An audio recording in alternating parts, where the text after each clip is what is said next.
The Heed the Call podcast are running out of therapists willing to talk about child games. And that's saying something here in Los Angeles. Am I right? Welcome to Heed the Call. Dan Hanzus, Marc Sessler, Justin Graver on the ones and twos, and our guy, Conor Orr. And this is, again, this is not an exaggeration if you're newer to the show. We debuted our program, I believe, on August 10th. And in that episode, we teased today's show. We did. Coming up later today, at the end of the episode, the Conor Orr HallmOrrk Holiday Spectacular. Let's go! We're here. We're doing Nothing, it. huh, Justin? No music cue for... Yeah, we thought that would have been spectacular. apt. Here we go. I'm dressed for the occasion. You Nobody are. else. Yeah. Look at you. All right. This is Marathon Santa. He's running a race. This is a big deal. That's a big deal. Yeah. And we're going to focus on two films that came out in 2024, produced by Hallmark.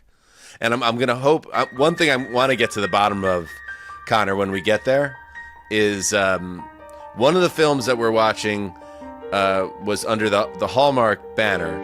And then another Christmas film was under the Hallmark mystery banner.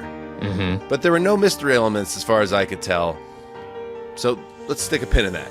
Right. It's a magical world, a strange world, and you guide us through it, and are very excited. Yeah. Boy, this has been a great year for Hallmark Originals. I feel like I've had as much fun doing this as I ever have, and I mean I've been doing this whether I've been talking about it in a podcast or not since like 2010. So this is a good year. And just to make it clear, Mark, to the audience, Conor is not paid by Hallmark. There is no affiliation on any business level. There's no back end points to be gained. It's just for the love of the game. It's like when you have intense national whodunit / mysteries, and there are tons of people out there dedicating hundreds of hours of their own time to get to the bottom of it. Conor has been grinding this tape for over a decade, and it shows. And in years past, I would just let him download his information. This time I dove in myself a little bit, and I told him before the show, it kind of changed not just my week, but my season, my Christmas season. It has changed it. It's altered it. Wow, like That's a Scrooge-esque transformation for the Cess Well, yeah, dog. I heard that reference from someone else last night while we were watching it, and I was changed. So yeah. I don't want to spend too much time on this because we got stuff to get to, but Mark, why on earth are you wearing a Philadelphia Eagles zip-up hoodie today? What the hell is first going of all, on here? I've never worn a hoodie on a podcast ever, I think, but this was hanging I received this before we started from a friend of ours based on our previous show when we did a big read on the Eagles. And you know better than I do, actually, why I have this, because it was sent as a mystery gift to me. I believe it was associated to a read I did on Big Dom back at our previous show, and that Big Dom actually sent Eagles paraphernalia to me because of it through our good friend Connie Fox. If I'm not wrong, I believe that's the origin story here. What a backstory. This came from Big Dom, and I've never worn it till today, but I saw it in the closet. I thought I'll put it on. Does it have the Italian flag on the side, on the arm? Absolutely. It's funny because I've never seen you wear any league-based memorabilia or merchandise ever until this moment. I largely shun it, and I especially shun it now. But today, a little different. It feels a little bit like cozying up to all those bullies that try to come after Conor and I. We just swat them away like flies. It's like, please don't bother me. Look what I'm wearing. Yeah, I did. I did internalize that a little bit. I'm happy for Mark. It looks comfortable, but at the same time, don't think that that's lost on me. From episode to episode, I will cozy up to various subgroups and factions, and that's exactly what's happening here. As I say, within my family, home team. And right now, Mark is sleeping with the enemy. Well, not my total intention, but... All right, Justin with a great drop, though. Mark wearing the Eagles zip-up hoodie, could that perhaps transfer the voodoo curse? Maybe. So Connor, maybe we owe Mark an apology. Maybe he's playing too. chess right now. I didn't even think about that. It's so funny. Like yeah. I shouldn't verbalize this because then more people are just going to say it. But the thing that really, ultimately, like if you want to get me upset, it's to suggest that you're a national analyst, so you don't even watch the games, and that that's the insult that will ruin the rest of my day. And I've gotten about 100,000 of those over the last week since the Eagles beat the Steelers, and it's just like, yes, you're right. I turn the TV on and I spin around in circles until I get dizzy and pass out, and then arrive at this podcast. Are you kidding me? All right. So yeah, coming up a little bit later, the HallmOrrk Holiday Spectacular. We're also going to preview the beginning of Week 16, the game between who, Mark? The Chargers and the Denver Broncos. Well done, AFC West. Well, Clash, I did prepare for the show. I mean, that was really good. yeah. But first, let's start with a question. Actually, Mark, what does the namesake of this program? Here's a gift, by the way, behind me. Dan Soupy Campbell from the great band The Wonder Years sent this to me. Also a massive Eagles fan. So the Eagles fans are really just sending the merch our way, so maybe we should be kinder to them. It says Heed the Call. It's a banner, and it's the name of our program, and it's the credo that we live by on the show, and it's a phrase that came into fashion in our world because of the great late Chris Wessling. I'm going to ask you, Mark, what does Heed the Call mean to you to get into the first segment today? I think in life, there are moments where it's like, I've got to do what's right here for me, for my soul, take a chance, move, level up. Maybe you're in 7th grade and it's like, do I call this girl on the phone or do I chicken out and go back and watch He-Man? Do I take a chance here? Or do I talk to this guy across the room who's famous and I'm going to have one chance to speak to him ever and learn from him? Do I apply for this job that maybe I'm not ready for, and if I get it, I'm going to have to learn on the fly? These are things that we've all done. Do I go out and stick up for someone who's getting, made fun of by everyone else? Whether it's heed the call. It's like, be the thing inside of you, and there's something telling you to do it, and you either do it or you don't. And I think that with Wes, there are pointed and tangible examples. He came from a strange place and took a strange path to get to the NFL and become a great sports writer, but it didn't happen without him taking unusual chances, and that's what I think it means for me too. Well said, beautifully stated. And in the world of the NFL, you look at our latest power rankings are out, and we have the Bills, non-surprisingly, on top of the world right now, and they are, the fashionable pick now for a lot of people is the team. Oh, nobody wants to see them. They feel like they're going to win it all, but man, they even gave up 500, 600 yards on Sunday, and they have some things to work on the defensive side of the ball. And then you look at the rest of the so-called contenders, and every team, you could say, take a look at that.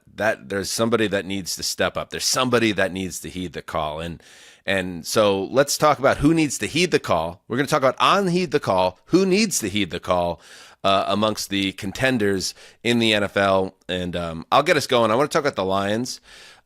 We know what's happening here with the injuries. And it felt like this week, or what came out of the Bills game, was the first time I thought to myself, when they lose their best cornerback, Carlton Davis, a backup corner in Khalil Dorsey, a Pro Bowl level defensive tackle in Alim McNeil, and many of these guys are out for the year. They've lost so many key players, and then they lose, obviously, David Montgomery, their running back, to a knee injury that will require surgery. That's a major setback to the offensive side of the ball.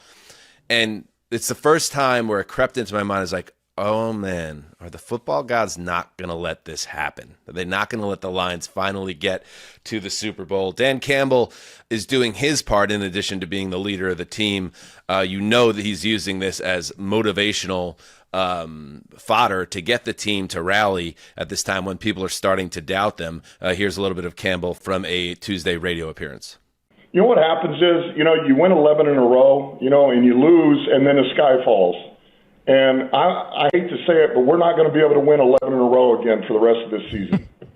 We're just not going to be able to do it. And, what happens is you get used to eating filet, and I'm talking to all of us, and, well, everything's good. Life's good, but you forgot what it was like when you had nothing and you ate molded bread, and it was just fine, and it gave you everything you needed. And sometimes you got to get punched in the mouth and remember what it used to be like to really appreciate where you are. And we'll do that. And so we got a bad taste in our mouth. We got kicked around the other day. We lost a few guys. And you know what? It's exactly what we needed. This is exactly what we needed. So we're going to bounce back. We're going to respond. We got guys that are about to have an unbelievable opportunity here. And we will play the game any way needed to win. We still got a good offense. We got plenty of defensive players. I can go rattle them off right now. We're going to put the best 11 on the field. We're going to freaking cut it loose. We're going to play with our special teams. And I don't give a crap if we got to win by 1 point for the rest of the year. That's what we're going to do. And I'm going to be happy about it. We come out of the game with 50 yards of total offense and we win by 1, you're going to see smiles on my face. I promise you. All right? If it's the other way defensively, we give up 700 yards and we win by 1 point, you're going to see a smile from my ear to ear. All right? I can promise you. So we're going to find a way and we're going to get it done. That was 97 won the ticket, Costa and Jansen, who are like, you could tell if you're watching this on YouTube, which you should, that I don't know if it's Costa or Jansen, but having to make eye contact with his producer, it's like, ooh, that's another curse word. We got to pick that up. We don't want an FCC fine on this, but the content is so good. Dan Campbell's digging in. He's using it as motivation, but I think who really needs to heed the call, because I know Dan Campbell's going to do his job, and I know Jared Goff and the offense, even without David Montgomery, are going to do their job. But I think it is Aaron Glenn who really needs to heed the call, and I feel for Aaron Glenn, because Aaron Glenn is in a position right now in his life.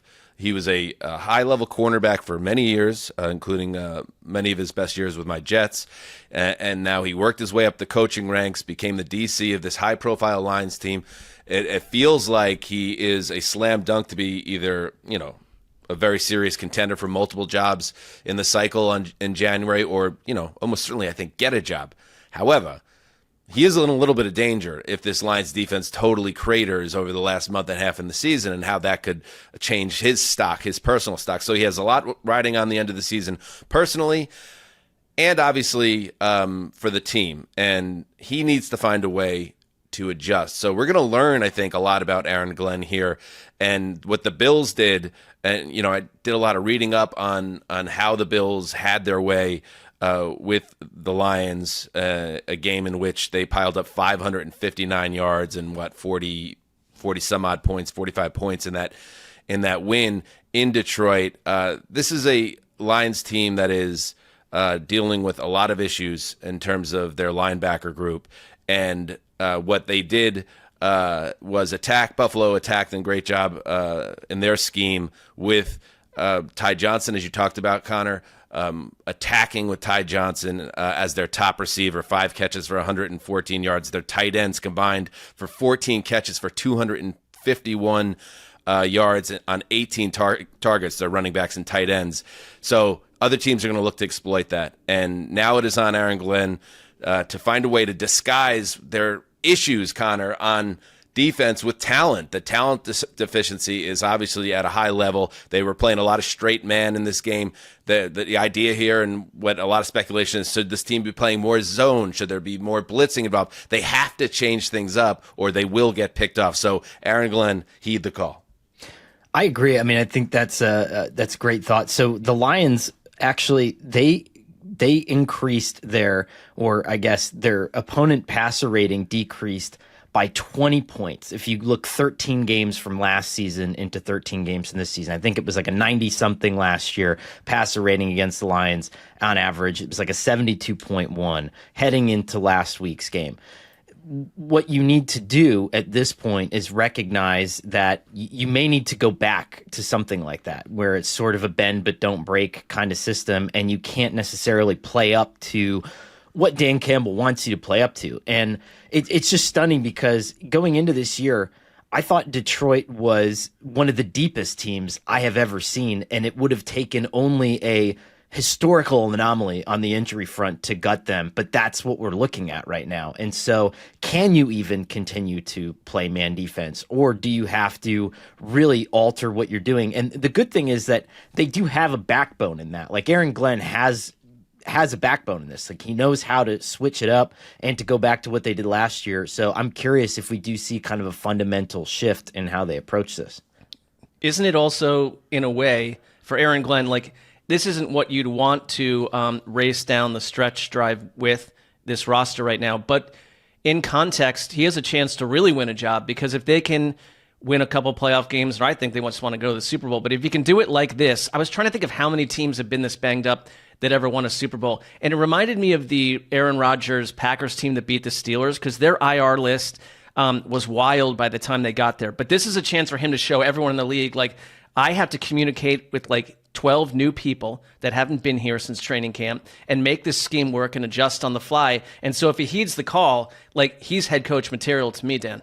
I think it goes beyond that, Mark. I think if they come out of this and right the ship and get to the Super Bowl, I think he'll have his pick of 5 jobs. I think it will be underlined that he is not only a guy that's well respected, but he went through hell and then came out on the other side okay. He will be battling with his own offensive coordinator for jobs. That's the oddity there, but yeah. That's true.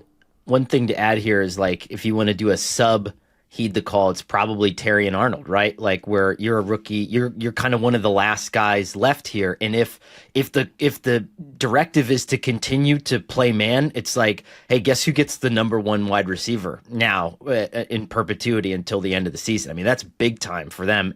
But I really don't think it can go this way, because if you go back and watch that Bills game from last week, the way that they, even in the backfield, they used motion, they moved guys around, it was clearing out huge swaths of space for the Bills. Like, you didn't see that many walk-in touchdowns against the Lions this year. That was the first time you really saw that in a game. That's why I really do think this is a Glenn thing, which is it's prescient on your part, Dan. Thank you. I always thought it was prescient, but I've heard prescient get. Well, I think you could just take the compliment. Recently. I'd take the compliment and not correct the complimenter. Not a correction, because I heard somebody else say prescient recently, and I was like, have I been saying it wrong? I always thought it was prescient too, but I've not been called that, so again, you roll with it. I think you're an honorable person. You keep going. So zip up your Eagles hoodie. Sorry. 8 Lions rank among the top 40 defenders currently on IR when sorted by total EPA. This is from The Athletic.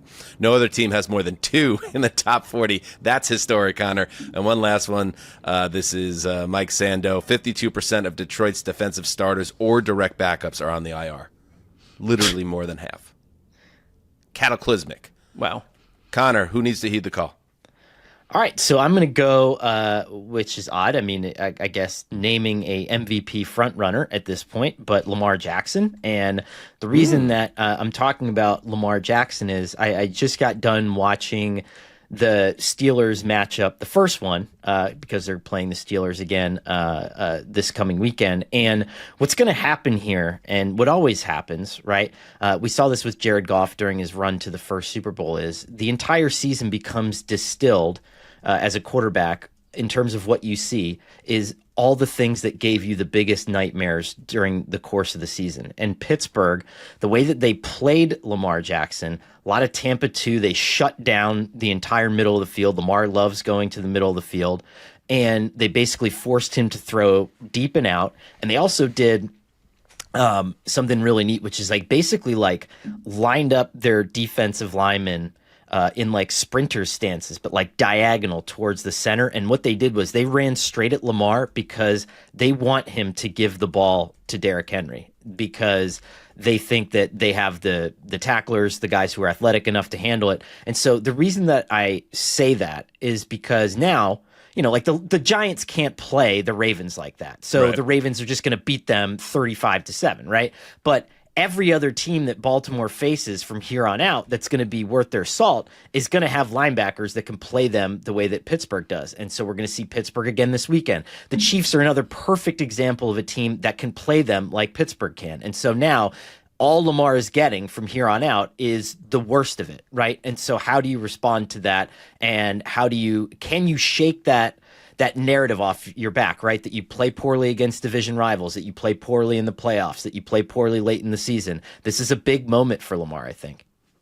I'm with you, because even bad teams like the Browns have had these pop-up games where they diagnosed off of so much film study. Everything that you just said was, fascinating. It's like they found a way. And then when that seems to happen to him, he doesn't get back on track in games. And it's not often. I mean, we're talking like 2 or 3 games a year where he gets kind of unspooled and doesn't get back on track. And it's like, everyone knows now. So if teams can do it, like this year's Lamar, who I think mentally has been fiery and wants to change all of these stories and these ideas about him, and wants the Ravens to as well. It's not just it's a Ravens story too. And it's like, we know what you're bringing at us. We're going to find a way to like figure it out. And like, how do you win now? And they finally have the weapons, I think, to do it. They've got the running back, and they've got the wide receivers, and they've got Mark Andrews. It's like, you can do it now. Like, their defense needs to stop becoming a flag factory, but on offense, they can do it. So I'm with you. I think there's never been more of a heed the call candidate when you get into December and January than Lamar Jackson in these last 5-6 years. One interesting thing, too, to add when you bring up the weapons, like one of the things that Pittsburgh uniquely, right? Like when TJ Watt's in the game, like Lamar likes to call a lot of max protect when he sees pressure. And so TJ Watt needed an extra blocker almost every time he was on the field. And so what that does is it limits the amount of people who can go out. Like Lamar likes to have 5 guys out there because he can just buy a little bit of time and hit somebody. But again, the deeper into the season you're going to get, every team's going to have an elite pass rusher. Every team's going to, like, Lamar's being blitzed a lot, right? Every team is going to send their best players at you, and every team is going to force you now to be able to make it work with maybe 2 or 3 wideouts as opposed to the 4 or the 5 that you'd like to have out there. And so sometimes these guys get lost in the shuffle. Isaiah Likely, Mark Andrews, like they might not be able to help. And I think Lamar, this is also prescient, Connor. I give you props as well, because it can't be overstated that the amount of pressure on Lamar Jackson, and that's part of, I think, where all the fire is coming from. And Ravens fans don't want to hear about it. They're sick of people using that against him. But he's in that place in his career, and Josh Allen's in a similar place, even though they've had kind of different track records in the playoffs, but very different track records in the playoffs. But to the point where it's all going to be judged no matter what, even if you won another MVP, on what happens in January and hopefully for the Ravens into February. And I think when you look at their schedule, I mean, it started with some weird losses, but the last 2 that came in the last month was, yes, 18-16 to the Steelers in Pittsburgh, 24-19 to the Eagles.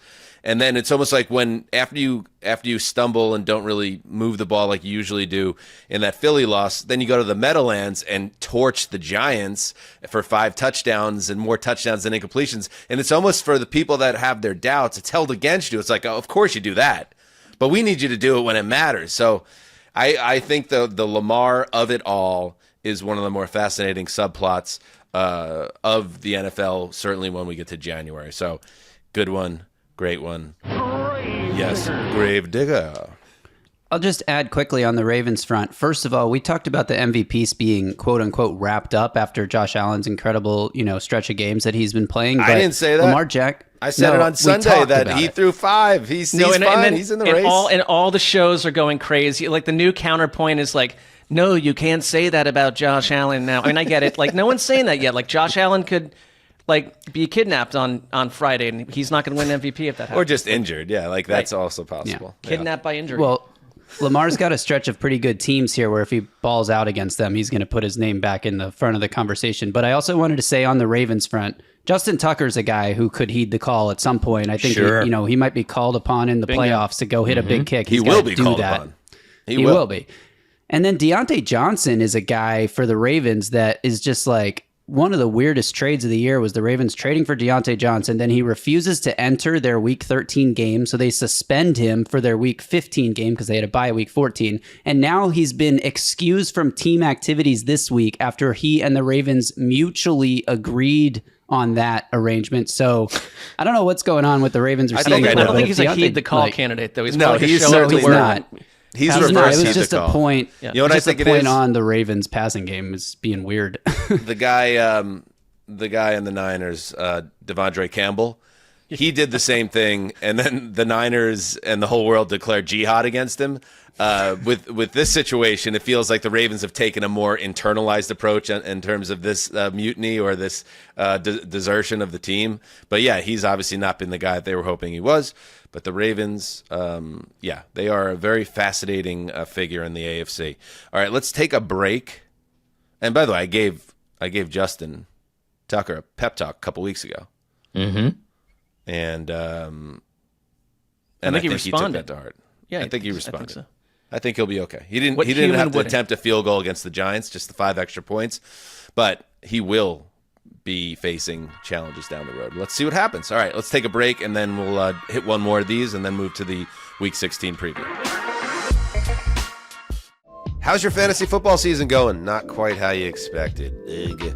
Well, the good news is football is not the only sport on the calendar right now. The NBA season is in full swing too. And Underdog has tons of fun ways to get in on the action, even if your fantasy football season is going great.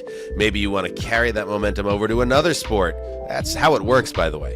You can draft a new team each night and compete against other users, where Underdog is giving away over $100,000 every night. Or build yourself an NBA pick'em entry with discounts and promos dropping all the time. You can even create pick'em entries that combine football and basketball plays. Doesn't matter that they're two different sports. So download the Underdog app, sign up with the code HTC, and receive up to $1,000 in bonus cash for our U.S. audience only.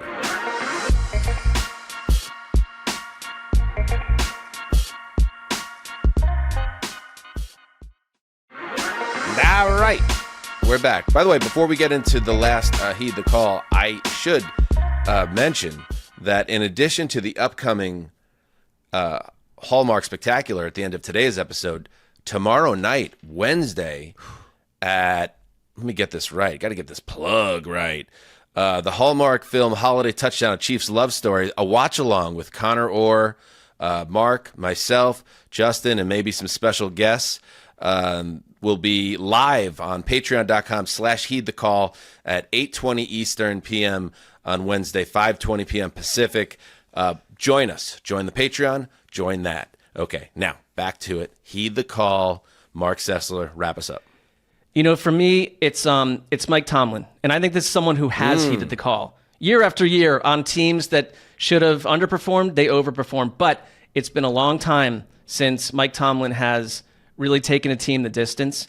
And I think right now they're at a point in their season where we are wondering who you are. You were beaten up by the Eagles. And I don't see a big shame in that, because the Eagles, I think, are the best team in the NFC, not just because I'm wearing this today. But they've got problems. Like the Steelers are a team they're going to have to coach their way and be a team to get out of this, because without George Pickens, and right now he may not be back for a while, but without George Pickens, it feels kind of like a Damashek Jenga piece. Without him, they're 29th in success rate, 30th in offensive EPA, 27th in dropback success rate, and they were absolutely taken to town. I think their defense, which has always been the core of the Steelers, by an Eagles offense, and we talked about it on Sunday, was one of the most impressive drive of the season. A 21 play, they didn't even score points, the Eagles. 21 plays, 88 yards, 10 minutes to just end the game. How often are the Steelers humiliated in that fashion? And you have to wonder with this team, what happens next? George Pickens may not be back. TJ Watt is compromised. So what do you do? Here is what I do if I'm Arthur Smith. I put Arthur Smith in the basement below, like Pittsburgh Paint and Tools Auto Shop, with a projector and like General Sal's Chicken, and say, we've got to take a look at this offense, and we go absolutely bloody. We begin to attack with a sense of darkness if we don't have our deep threat, our George Pickens. And I think if you're Mike Tomlin, you are pounding 6-packs of beer downtown at like Big Helen's Bar and Tavern. You take Darnell Washington, who is 6'7", 264 pounds, and you start to use him all over the field as an absolute destroyer across from Pat Freiermuth. Calvin Austin, you need to shift and create 14 new plays for this speed merchant who can absolutely get open downfield and expand his role. Jaylen Warren becomes the beating heart of this offense, and you find a way to take care of this schedule, which is brutal down the stretch. You've got Baltimore, Kansas City, and it's Cincinnati. And none of us care about Cincinnati's record. That's not where I want to be in Week 18 with everything on the line. So you need to get guys like Alex Highsmith and everyone else to take Lamar Jackson and turn him into a pile of leaves. This is when Mike Tomlin, who I always think is Coach of the Year material, can actually really become that with a team that no one expected would be here, with a quarterback that no one expected would be here. You are the Pittsburgh Steelers. There's no sports team on the planet that is like you. Amplify the guys behind the guys and go out and take care of the end of your schedule. And Mike Tomlin becomes the thing that we know he is, which is a shining and gleaming gem. Like it. I don't need to be convinced on Tomlin. I do need to be convinced on Arthur Smith and still Russell Wilson. So like I like the Steelers as a topic. I more like teeter it to like, can Arthur Smith continue to heed the call and rehab where he is at in his career? And is Russell Wilson, is this ultimately for real? Is this, and I think we're going to learn a lot because things obviously didn't work out against Philadelphia, right? And then at Baltimore, now Baltimore obviously we know have had their problems defending the pass, so there should be some lanes there. But then, like you said, the schedule's not easy. The Chiefs after that, and then the Bengals, another team not known for their defense this year. But I'd like to see the Steelers continue to be dangerous offensively and not kind of being propped up by more of a narrative that now they're exciting. Because watching that game, the Eagles-Steelers game, I'm like, man, this kind of feels a little bit like the other Steelers games the last few years. I hope this whole thing doesn't run out of steam and we're stuck with a Tomlin team that's just trying to grind them out again. So I feel like it's set up well for somebody that has to step up to take the Steelers from good team overachieving this year to actual contender. I'm with you on Arthur Smith, and that's why I mentioned it. But like, I think for Tomlin, he feels like the coach that it's like, you've won 9 games, you get into the wild card and either win or lose. And it's like, there's always a stopping point. Like, I kind of just want to see like the pyramid of the coaching staff take them deeper than we ever would have expected. And it starts with him. And it's not like he's some sort of figure of contention. We know that he's good, but it's like, take them beyond where we thought. Knock off the Chiefs in the playoffs. That would do it for me.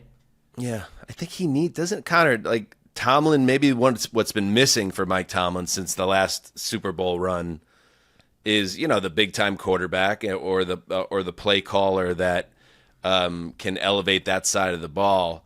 He needs that, right? Like, do you think he has enough on that side of the ball, enough help on the coaching staff, enough talent at the QB position, and obviously the rest of that offense to be that team? Because I kind of think they're maybe locked in that second tier with no escape. I think that I like Arthur Smith. I think in kind of reconsidering those Falcons teams and how atrocious they really were, and I think we thought about them differently because they're like, oh, you have a cool running back and a tight end that's sort of big and hurt sometimes. It's like we expected them to be all of a sudden like the 2000 Rams, and I think that Arthur Smith a lot was kind of the victim of circumstance there, but those teams are really tough. They were actually only behind Mike McDaniel in terms of explosive plays while he was with Atlanta, which is crazy if you think about it, with Desmond freaking Ridder as your quarterback. But I like Arthur Smith, the play caller. I think that these Steelers teams of old were so crazy deep at wide receiver, at running back, at all these other positions that they're just simply not now. But I would put it to you guys is like, do we reopen the Justin Fields conversation at this point? Is this a week that we talk about Justin Fields even playing half of the snaps? Is this a situation where, he had a zone read package at the end of that last Ravens game that helped them put it away? Do you roll that out more frequently? I don't know the answer to that, but like, is that something that you do to maybe get Art Smith going? Because Russell Wilson is not that, and Russell would prefer to hang in the pocket, but he's still not that kind of player. That's like where he used Cordero Patterson in so many different ways. I'm a degenerate. Like Cordero Patterson was used that way. It's like I wouldn't mind more Justin Field in certain spots, but I wouldn't hand too much over to him. Seeing how I really think it comes down to the Pickens, like Russell Wilson connection was such a difference maker here. But I don't hand over the 3 games and the opponents especially to Justin Fields as the lead guy. Side guy, sure. Did anyone else, by the way? Justin has been an asset to us, man. Did anyone else totally forget that Cordero Patterson was on this team? And then I think in addition to that, he wore something very heavy underneath his uniform, and they ran like a toss play to him at the end of the Eagles game, and it was like they tossed the ball to number 84, and I was like, why the are they throwing it to is the tight end running the ball? Like, and then it took me like 2 minutes to be like, oh yes, Cordero Patterson is on this team, and of course he's getting the ball late in this game. Why not? Yeah, and along those same lines, you had, the Mike Williams acquisition. Also, he had the touchdown catch in his first game, and he's kind of been pretty quiet for them as well since. So there's not, it's not like they're overflowing with talent on that side of the ball. I think they've done what they could, though, right? Like, I mean, Right. There are some teams that have made it to this point, and you're like, why didn't you do anything at the trade deadline? And Mike Williams is not something, but it's not nothing, right? And I do think that, they've recognized their deficiencies. He has 4 catches in 5 games since that Washington debut, for the record. All right, there you go. Heed that call. Good luck to you, everybody. Now we're going to turn our attention to Week 16. Can you believe it? That's crazy. Legitimately insane. They're just talking about the August opener where we mentioned Connor's holiday special. It feels like this is unbelievable. It feels like 4 hours ago.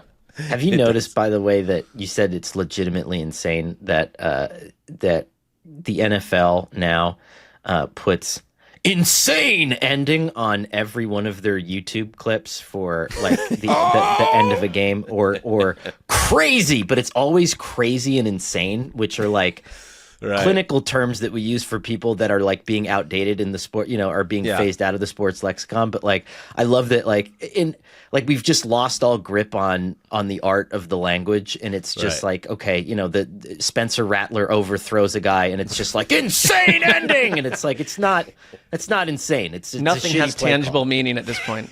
Those words going from clinical medical terms to just clickbait for garbage videos that are wasting your Spencer time. Rattler pass of all things. I hope Thursday night, because I feel like maybe we hit a little bit of a bump in the road. We were on like a major heater with the primetime games. I feel like Week 15 wasn't quite about it. So maybe we'll get back to it in Week 16, starting with, a big AFC West showdown. The Denver Broncos and the Los Angeles Chargers.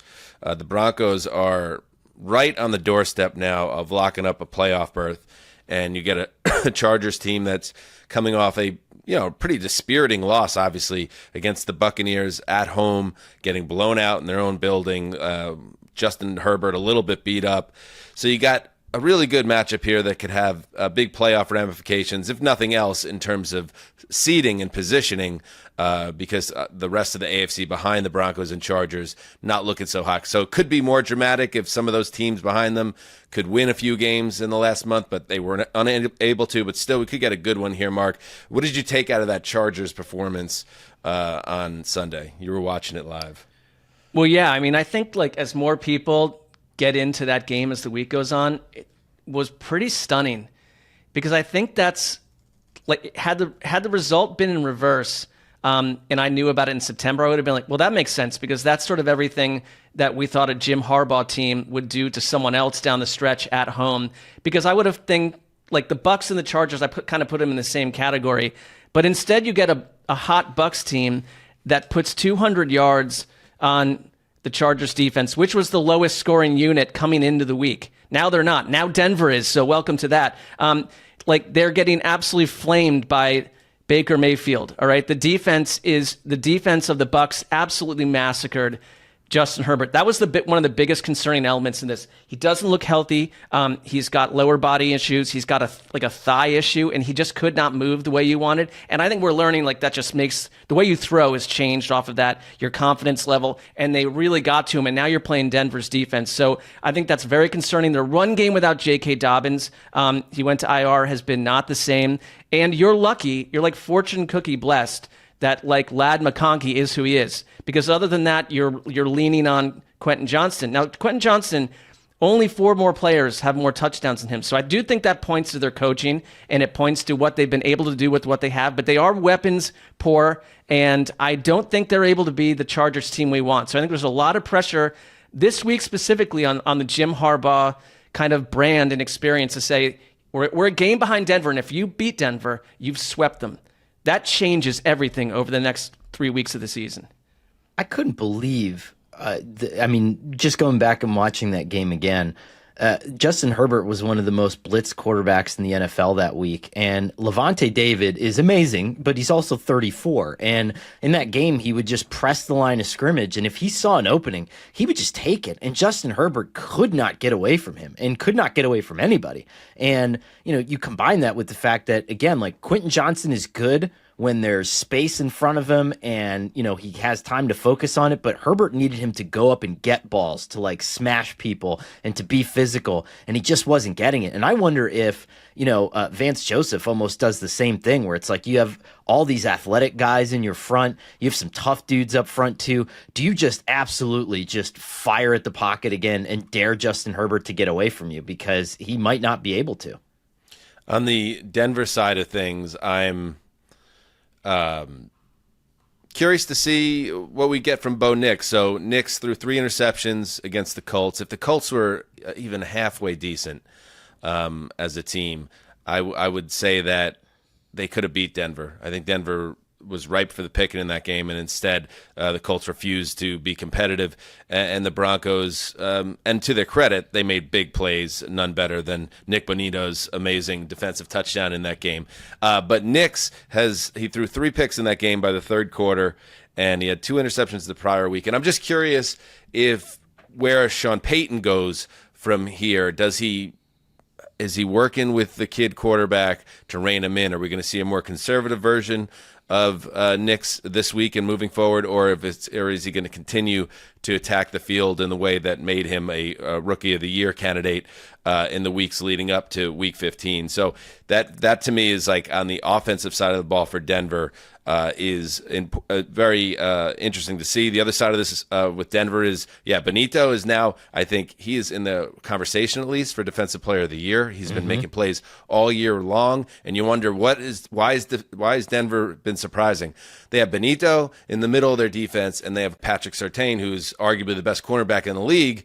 That's going to lead to a lot of positive aspects and positive developments for your team. Now, important to keep in mind that Surtain hurt his ankle against the Colts, and it's a nagging issue. And I don't know, Justin, what do we have the latest with Surtain with his ankle going into this game?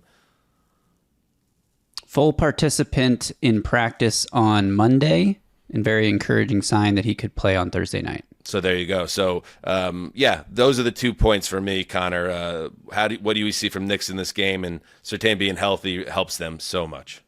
I agree. I'm eager to see. I think this is one of those sneaky games where I would watch and see if Peyton tries to rein Bo Nix in by allowing him to win the game with his legs. I mean, Bo has shown a shocking amount of athleticism. He sort of weaponized the slide, which I love. I don't know if anyone else has noticed this, but interesting. During games when he slides, like he declares it, but he almost does like a hard jump baseball slide, and it seems to me like he picks up like an extra 2 or 3 yards because no one wants to go because he's airborne. Cleats out. Like he's like cleats out, like karate. It's almost like a karate kick if you watch him slide. But I mean, he's been athletic all year, and I do wonder if the Chargers are a little bit older up front. You might be able to find a way around them in that way, try to zone read your way into some first downs and stuff, and just get Bo Nix involved that way. Get him comfortable. Doesn't necessarily have to be that way, but I think one of the things that Sean Payton loves about Bo Nix is that Nix has stood up to him in every moment where, there's been aggression on the table, whether he's right or wrong. I mean, Bo Nix wants to throw those balls. I mean, that's why he won that interview with Peyton in the pre-draft process. And Peyton took a guy that, there were NFL teams I don't think that had him as a first-round grade on him, to their detriment, but, Nix has got to continue to be himself, too. You're going to have 3 interception games. You had a 5-interception game from Jared Goff a couple weeks ago. And to your strategy note there, Baker Mayfield, 2 for 25 on the ground, but if you go and watch what happened, especially in the second half, it was the most Baker Mayfield game ever. And if they didn't get flagged 2 or 3 times on critical Baker Mayfield runs, he would have had about 80 yards. Yeah. So there's a real vulnerability there, and I think that you're absolutely right. Sean Payton's going to pick up on that and say, we're using Nix for that reason. All right, so let's see what happens. And just as I pointed out, the AFC playoff picture is a little bit muddled in the back end, unfortunately, because we got teams like the Colts and the Dolphins and the Bengals that continued to just shoot themselves in the foot. So it's very likely that both the Broncos and Chargers make the playoffs. That said, think about nobody wants to face the Buffalo Bills. So if you get that 7th spot, if you manage to win the wild card round, you're up next in Buffalo. So getting out of that spot and protecting, I think the whole idea right now in the AFC is, can we avoid the Buffalo Bills as long as possible? And then people will say, well, you also want to avoid the Kansas City Chiefs, and you want to avoid the Baltimore Ravens. But no, not at the level, I don't think. No. You want to avoid Buffalo in the first round of in their first playoff game after essentially a bye week while you're in warfare. So a lot on the line. Even if it's more a long-term situation for these teams. All right. Now.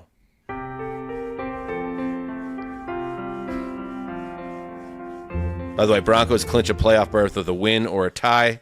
Chargers clinch playoff berth with win and a Dolphins loss and a Colts loss. Permutations. And I don't even have to wear dumb brown khakis to do it. Ayo, Karnecki shot in a big spot. I'm glad you did that, by the way. Like, took a shot at Karnecki? Yeah, I mean, I like him. He's wonderful on television. But this idea that, like he's just reading things as they come in fast. You know what I mean? Like, it's just like, and every one of these goddamn polls is wrong. They've been all wrong since 2016. Right. The only people who are taking poll questions are crazy elderly people in the Midwest. Like, they're useless. And so to have the poll numbers just read at me fast is just a thing of the past. I don't think we need it. Well, there is that, but then they've used him on the football front, and it feels like sloppy seconds, because that's just stuff that you could read like in an NFL preview magazine coming out each week too. But the one thing I do think about those polls, like the John King, it's like, how on earth have you memorized the name of every county in the entire country? Like, I couldn't. That's one thing I could not do unless you got a guy in your ear. And it's like he's just whipping around going through things. It's like, we've got Franklin County over here. We've got. It's like, how do you know all this stuff? What is going on? Like, yeah. I don't know. I guess I'm a basic because I do like Karnecki, and I know he's just on the Sunday night pregame show. All he's doing at halftime is doing like mathematical probabilities, but I'm into it. I love it. And he seems like a nice guy to me, and I don't understand why nice guys nothing don't about finish him last on the evil. show. I have no problem with the person. I have a problem with the information. I hear you, buddy. All right. Without further ado, have some kindness in your heart, Conor Orr. It's the holiday season. And that means, as has been teased for months on this program, it is time, finally, for the Conor Orr HallmOrrk Holiday Spectacular 2024. And for those that are unaware, we mentioned at the top of the show, Conor and his wife are huge fans of this programming. It is unironic. It is real as it gets. And what we do on the show is every year we take advantage of this Karnecki-like insight that he has, just like to be plugged in the way this man is. It would be a sin not to use him and have it get out there. So what we do, we focus on Hallmark films specifically. Yeah. Because as Conor, often you point out, there are a lot of imitators out there. Mm-hmm. But there's only one Coca-Cola, right? Mm-hmm. Yeah. Can't have access to the secret recipe, you know? Yeah. Can you explain to me why we're talking about one that's a Hallmark original and one that's Hallmark mystery? Is there a quick explainer there? Because it was literally driving me crazy. Yeah, I'm not sure. I mean, there's two different channels, obviously. And so as a cable watcher, like, there is Hallmark and then there's Hallmark Mystery. We are subscribed to both of them, obviously. And it's I don't know, I don't know if it's like a bean counting thing or whatever. I try not to get it's like the thing where don't go into the kitchen of your favorite restaurant. I try not to get too far into the weeds there. But Hallmark Mystery, I do believe they're doing like a blend of like a Christmas murder thing at some point. So like I do think they're diving into some different tentacles, which will be interesting. Yeah. Very interesting. All right. So without further ado, we're going to dig into two films and that are on your list. And how has the year been overall from the Hallmark perspective? This has been a juicy year? Really strong. We had Lacey Chabert in a movie where they're filming in Iceland. They're filming in Iceland, you know, like, and it's like a mystery sort of, what was the Tom Hanks, Da Vinci Code kind of like thriller. Like, I do think that you know, they're extending their reach while also hitting the home runs, the clean singles, right? That I kind of recommended for you guys. But I do want to make one point of clarity in this, and that's just like, go ahead. That so my wife and I do watch normal movies because like I feel like it does get to the point where like it seems like I have like a Disney style mental illness, weird, you know, like and we do, but you know, to tie a bow on it, like the last two movies, so, you know, we have young kids, right? And so in order to, Hallmark fits perfectly into a movie night because it's like, okay, it starts at 8, it's over at 9:40. We're not exhausted. We can pay attention to it. You know, it's in and out, you know. But, you know, the last two times that we sat down to watch a like critically acclaimed film or like this movie that everyone was talking about, they were goddamn terrible. And it's just like, I feel like movies now that are like popular on Netflix, like the must-watch movies, are like, they're just not finishing the job anymore. And like they're really good to a point. Like the last two that we watched were The Nest with Jude Law, and there was another one called Fair Play, and the plot lines were incredible, and it's like these tense moments, and then they're just like, nah, it's over.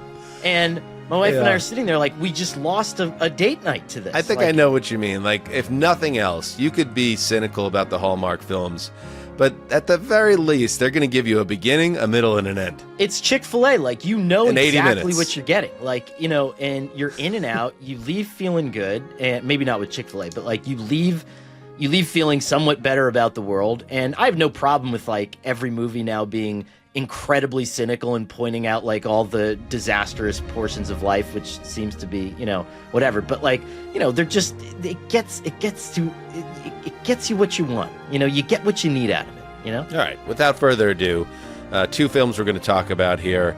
First one is a film I watched yesterday with my wife last night. We knocked it out. Very easy. It was All I Need for Christmas. Let's play that trailer.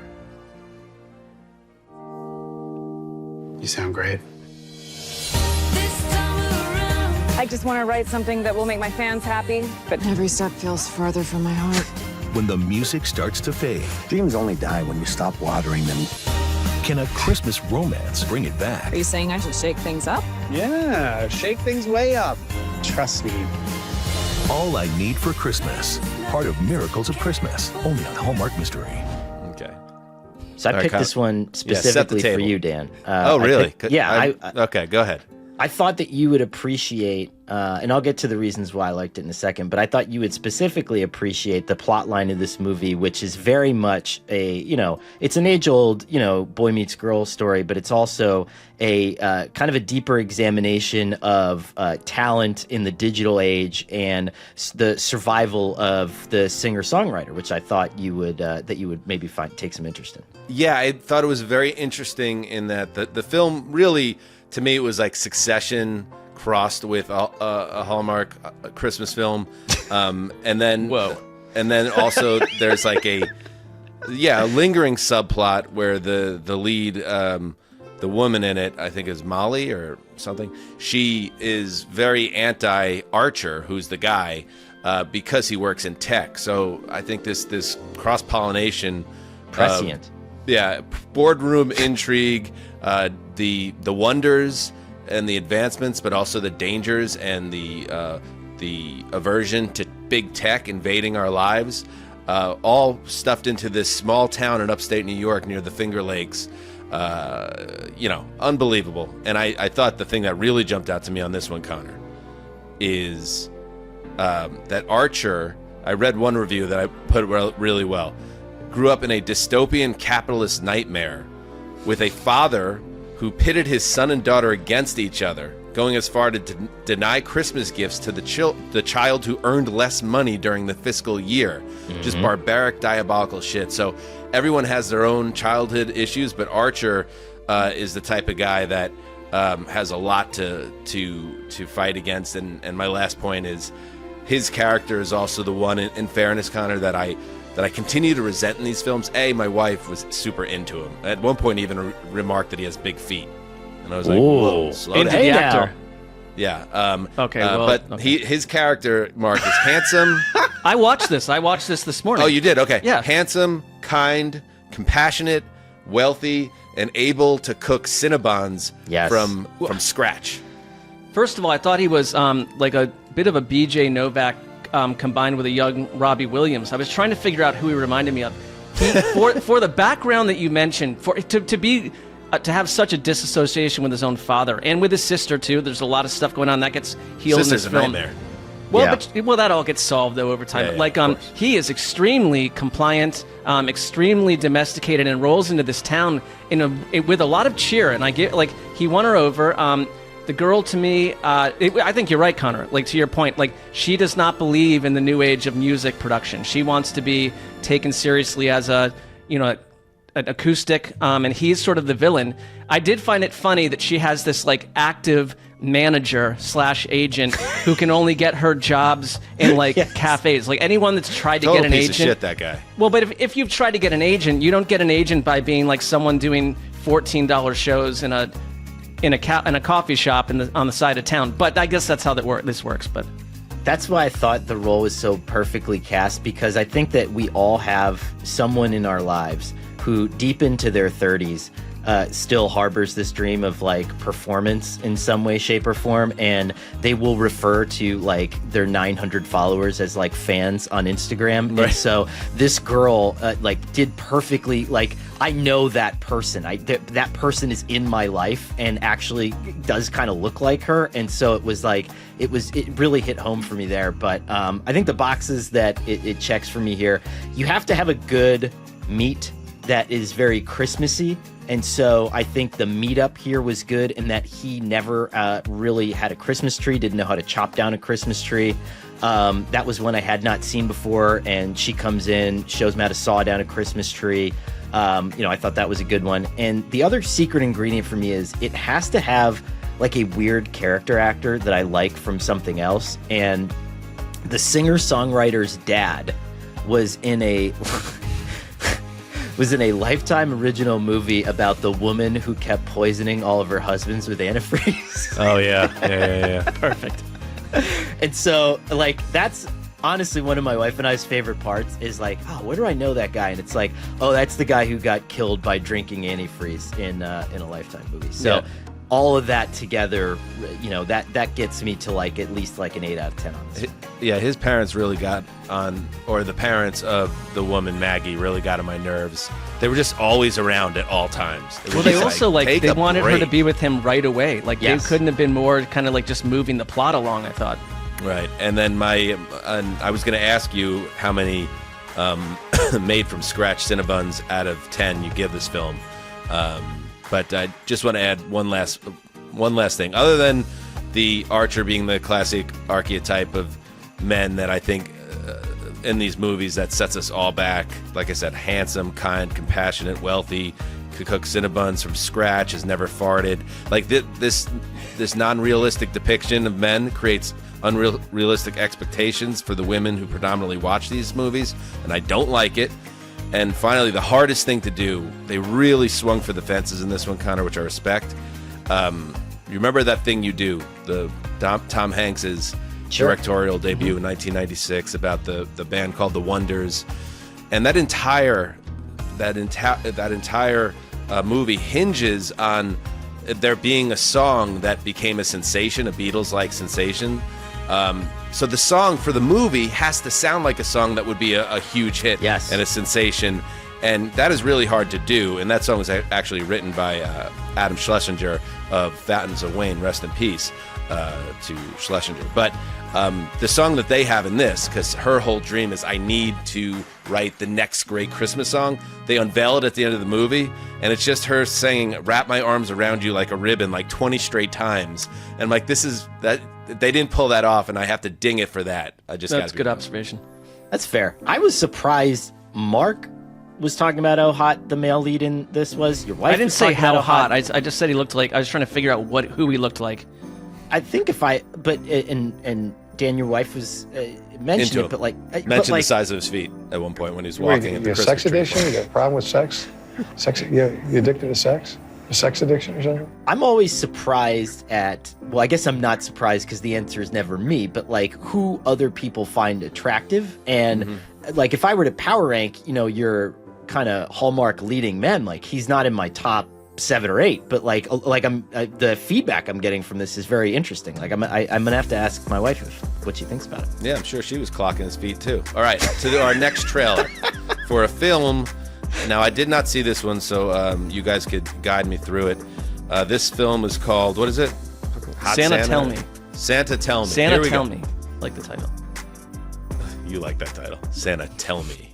What if, instead of giving a holiday makeover to some stranger's house, you revisit your own childhood home? Oh, wow. The name of your true love is Nick. 3 rom-com worthy meet cutes, all with guys named Nick. Aaron Krakow and Daniel Lissing, a holiday tale about finding true love. Nick! Yes! In the nick of time. You have a little snow in your hair. Santa Tell Me on Hallmark Channel. Okay, this one on traditional Hallmark. And I'll note one trope just from the trailer, and the same thing happened in the other film. In every film, there's a moment when the couple is sitting together and they've yet to kiss. They usually don't kiss to the very end of the movie. But yes, when they're having a moment, a tender moment where they're connecting, it must always start snowing. Yes. What's up with that? I think I will say this, that this year there were several, my wife and I both noted this, earlier kisses than we've had. Like, maybe like 2/3 of the way in, which has been surprising. Like, it's a nice little mix up, change up in the formula. But you have to have it. It has to look right, like it has to feel right. There has to be mistletoe. There has to be lights in the background. Okay. Like this is a sensory thing, It's always CGI snow now too, which bothers me. I like the practical effects with the snowflakes, but that's another thing. Your thoughts, guys, on this film? You have Aaron Krakow, who's if you're looking at like sort of your Greg Maddux Hallmark workhorse, like she is just classic in every sense of the word, like just the person who gets it from start to finish. It's just like, this is how I'm supposed to act. This is how I'm supposed to absorb my Christmas wonder. This is how I'm supposed to accidentally walk with the hot coffee and slam into the hot carpenter. Like this is, she has all the moves down. There's no misfire on this. There's no cringeworthy moment here. Just like, where you're like, like she's a pro's pro when it comes to Hallmark. And do all these Nicks get a turn? Like, is that what part of the film? Is there anything so basically erotic to it, or I wouldn't call it erotic, but she finds she's a home renovation show host, and Smart. So the new producer that gets flown in to kind of big time her suggests that she reno her own home, own childhood home for Christmas.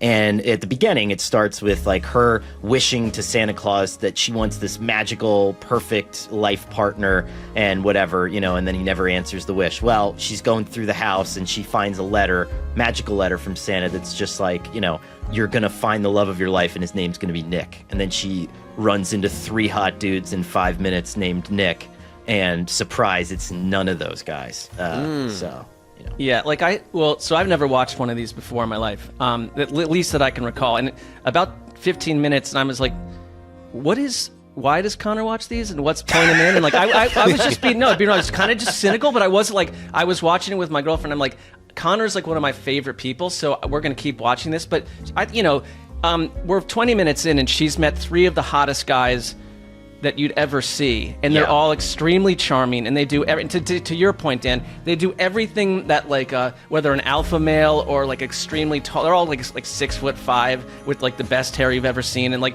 they're blowing her off her feet, and so like and she also has the producer guy who you can tell they don't get along, so she's got that nice tension, and so she's got 4 guys in her life 21 minutes into the movie, but she's still somehow without. Like, she's still telling the classic trope sister character, like, I don't know what to do, and I don't have any answers, and I'm alone. It's like you have 4 very intriguing men who are dating you literally at the same time. So that my blood was starting to boil a little bit, but I'll tell you what happened then.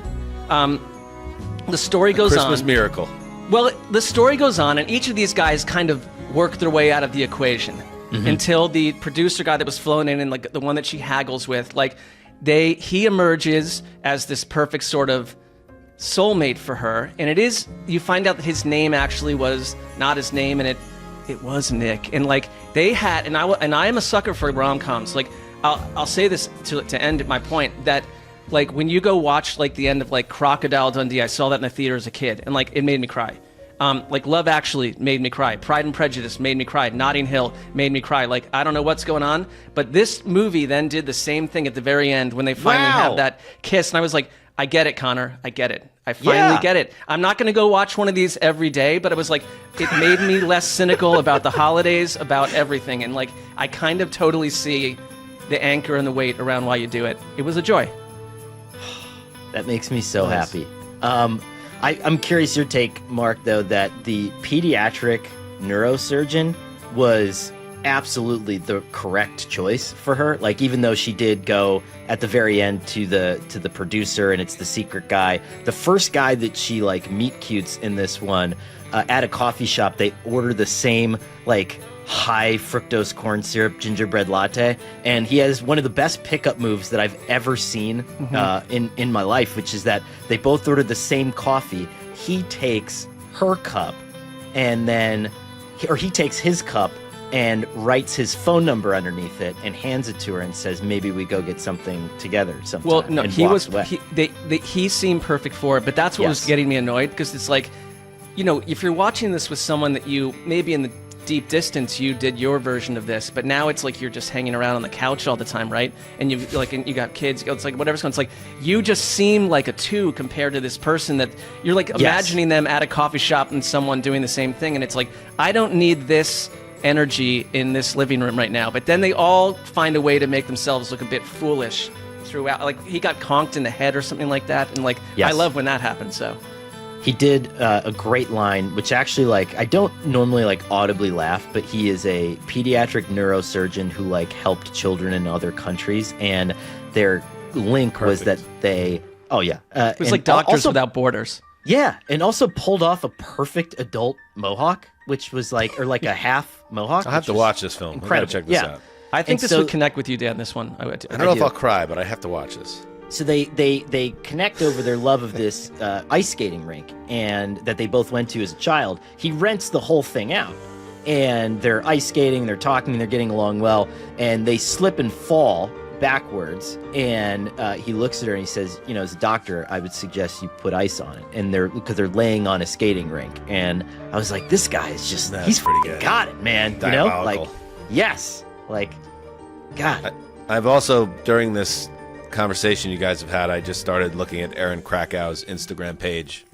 I'm in love, and I've now followed her on Instagram. And now we see, do I get a follow back? Or, you know, you never know. She's 40. She's right in your range there. I don't look at age as a number, and I cook my own Nor do cinnamons. Thank you. This is just a tease. I mean, I know you need more of this. We're doing a live watch of the one. Listen, we talked about these are 2. Oh, how many? What would be the 1 out of 10 ice rinks or whatever? I would do. So I did 8 out of 10 for the last one. I would do like 8.35 for this one. I thought this one was good. It was a little more inventive. And the thing with Hallmark, right, is like you got to stay in the ballpark, but you got to press up against the edges in different ways. And I thought that they found kind of some new ways to surprise me in this one. So, all right. So check both those titles out, and the one that we've really been excited about, the first collaboration between Hallmark and the NFL, Holiday Touchdown, A Chiefs Love Story. We'll be live watching that together on Wednesday night, 8:30 p.m. Eastern Time, 5:30 Pacific. So do not miss it. All right, good stuff. Thanks to everybody for watching. We'll be back, of course, on Thursday with the Week 16 preview in bulk. And yes, make sure you sign up, www.patreon.com/heedthecall. Thank you, guys. Thank you, everybody. Till next time, heed the call.